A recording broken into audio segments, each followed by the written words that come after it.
WNI yang ditangkap di Jeddah baru ini, saya baru dapat juga.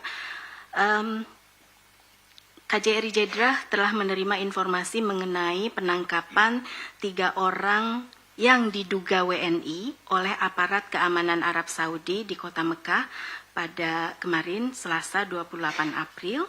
Ketiganya diduga terlibat dalam praktik penipuan dan penggelapan terkait layanan haji ilegal, termasuk melalui penyebaran iklan layanan haji palsu di media sosial.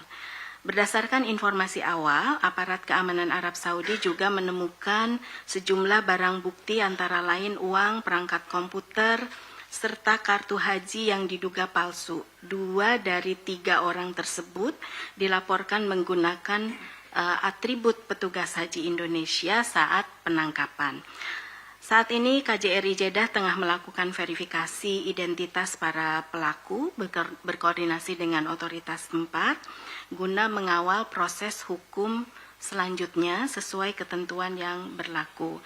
Dan tentunya KJRI Jeddah juga kembali menghimbau kepada para WNI di Arab Saudi untuk mematuhi secara penuh ketentuan pemerintah Arab Saudi terkait pelaksanaan ibadah haji.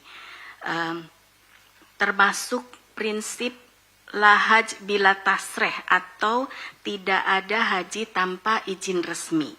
Pemerintah Arab Saudi saat ini tengah meningkatkan penegakan hukum terhadap berbagai bentuk pelanggaran haji ilegal, termasuk upaya memasukkan jemaah tanpa tasreh ke kota Mekah.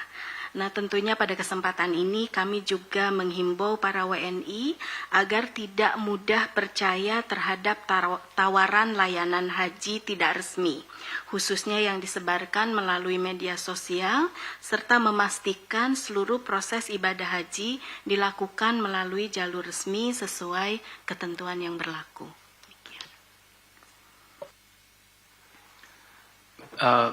Saya mungkin akan menanggapi pertanyaan yang tadi terkait dengan isu di kawasan.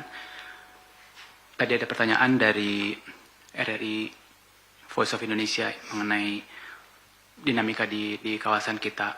Sebetulnya kalau setiap negara itu kan memiliki kerjasama dengan negara-negara lain untuk mengembangkan sesuai dengan kepentingan nasionalnya. Dan kalau kita melihat bahwa Indonesia untuk pengelolaan di kawasan Indo-Pasifik sendiri, kita mengedepankan prinsip bersama ASEAN yang tertuang dalam ASEAN Outlook on the Indo-Pacific, dan itu telah disepakati oleh seluruh negara ASEAN tahun 2019, yang memang di dalamnya terdapat sejumlah prinsip inklusivitas, keterbukaan, dan kita juga memperhatikan sentralitas ASEAN untuk mengelola isu-isu di kawasan ini, yang tujuannya adalah untuk memastikan adanya stabilitas, keamanan, prosperity, dan juga aspek security.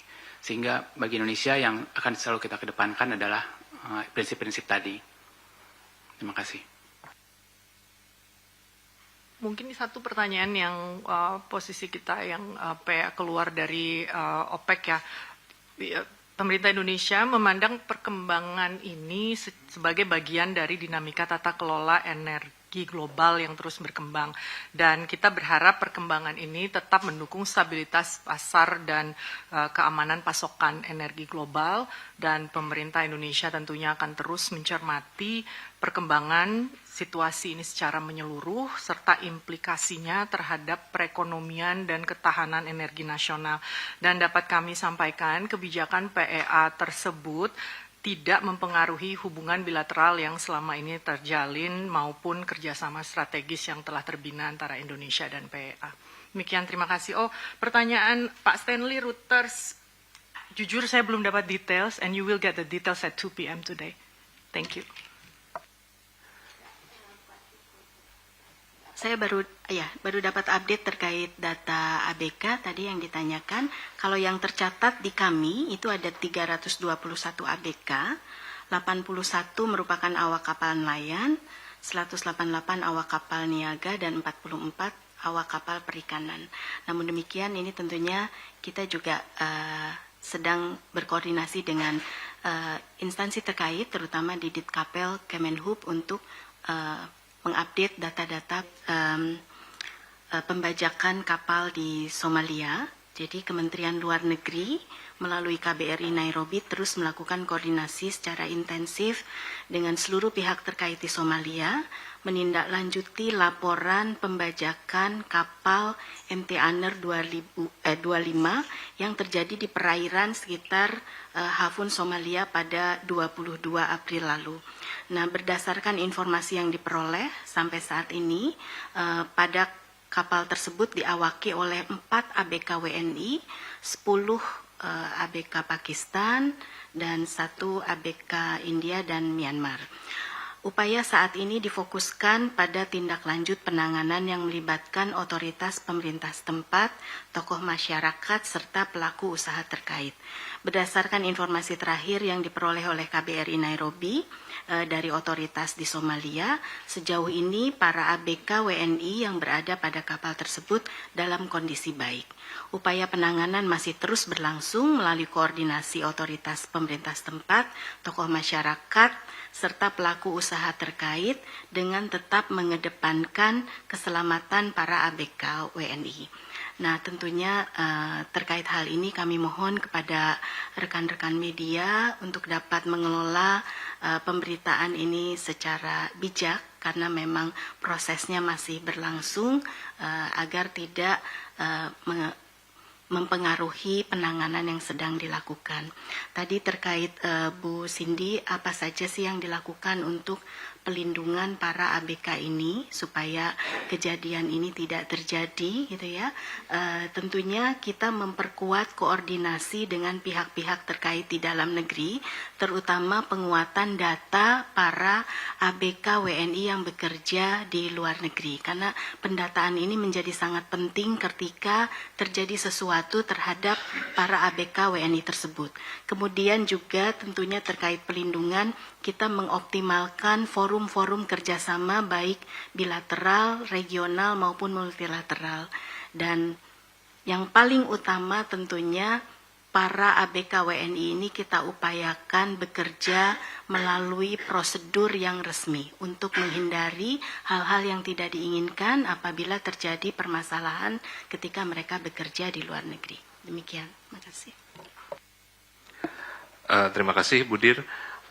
Rekan-rekan media, sebelum kita kepada gelombang terakhir, saya ingin hanya menyampaikan bahwa terkait dengan situasi kasus yang disampaikan Bu Dir sebelumnya, kami berharap media dapat menyampaikan pemberitaan ini secara bijak agar proses-proses yang sedang dilakukan tidak terlalu terpengaruh oleh pemberitaan.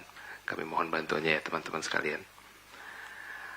Untuk kesempatan ketiga, kami juga sekali lagi mengundang teman-teman media untuk dapat menyampaikan. Mbak yang di belakang, Mbak silakan. Terakhir, Stanley. Mas Stanley, jangan lupa ya, ini kan ada registrasi, jadi kalau misalnya ini, jangan lupa untuk jawaban pertanyaannya disampaikan juga. Thank you.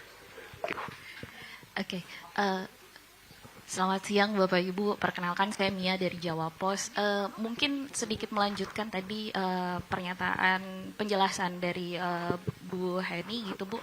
Berapa sih Bu kira-kira memang jumlah ABK yang mungkin sudah tercatat gitu kan di Kemlu? Agak sensitif sih ini, boleh dijawab atau tidak. Adakah permintaan terkait tebusan gitu kan untuk para tadi ABK kita yang ditahan oleh perompak di Somalia. Kemudian yang kedua terkait perlindungan WNI, masih kabarnya hari ini ada penangkapan ada 3 atau 4 WNI kita yang ditangkap di Saudi Bu, terkait upaya penipuan haji, kalau tidak salah. Mungkin boleh dikonfirmasi Bu, apakah benar ada penangkapan tersebut dan situasinya seperti apa di sana? Itu saja, terima kasih. Terima kasih. Silakan. Terima kasih. Perkenalkan, saya Ranov dari RRI Voice of Indonesia. Pertanyaan pertama, AS Filipina dan Jepang itu sedang melakukan latihan militer bersama. Hal itu juga mendapatkan penolakan dari Tiongkok. Hal ini mungkin dinilai bisa meningkatkan ketegangan di kawasan Laut Selatan. Untuk itu gimana tanggapan Indonesia? Dan mungkin sebagai member ASEAN dan langkah Indonesia mengantisipasi manuver militer AS di kawasan ASEAN yang mungkin berpotensi mempengaruhi stabilitas dan keamanan, gimana? Pertanyaan kedua, UAE keluar dari OPEC, tanggapan dari pemerintah Indonesia apa? Di tengah kelangkaan energi, langkah apa dari Indonesia? Lalu strategi diplomasi. Ya, 3 aja ya. Oke, terima kasih. Lee? Terima kasih, saya Stanley dari Reuters. Mau nanya, COC nanti dibahas nggak pas ASEAN Summit? Dan Indonesia kontribusinya apa? Itu aja sih, thank you.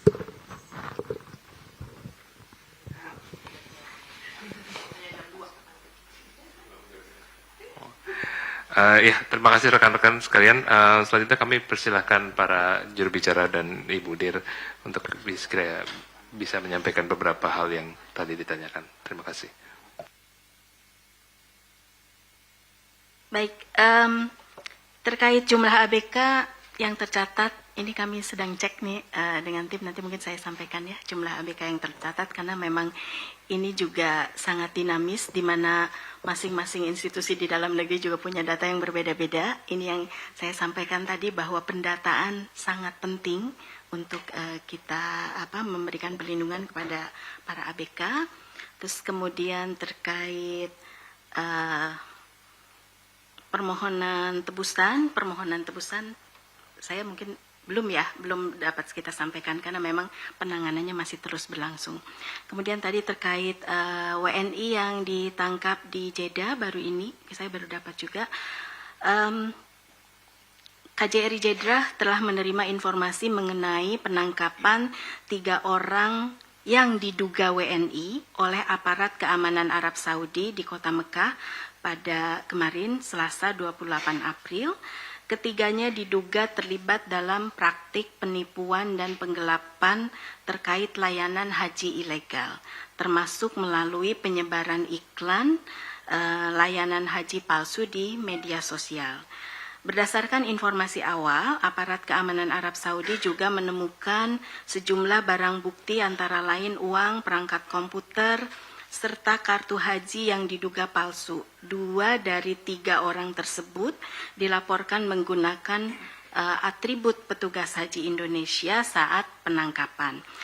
Saat ini KJRI Jeddah tengah melakukan verifikasi identitas para pelaku, berkoordinasi dengan otoritas tempat, guna mengawal proses hukum selanjutnya sesuai ketentuan yang berlaku. Dan tentunya KJRI Jeddah juga kembali menghimbau kepada para WNI di Arab Saudi untuk mematuhi secara penuh ketentuan pemerintah Arab Saudi terkait pelaksanaan ibadah haji, termasuk prinsip la haj bila tasreh atau tidak ada haji tanpa izin resmi. Pemerintah Arab Saudi saat ini tengah meningkatkan penegakan hukum terhadap berbagai bentuk pelanggaran haji ilegal, termasuk upaya memasukkan jemaah tanpa tasreh ke kota Mekah.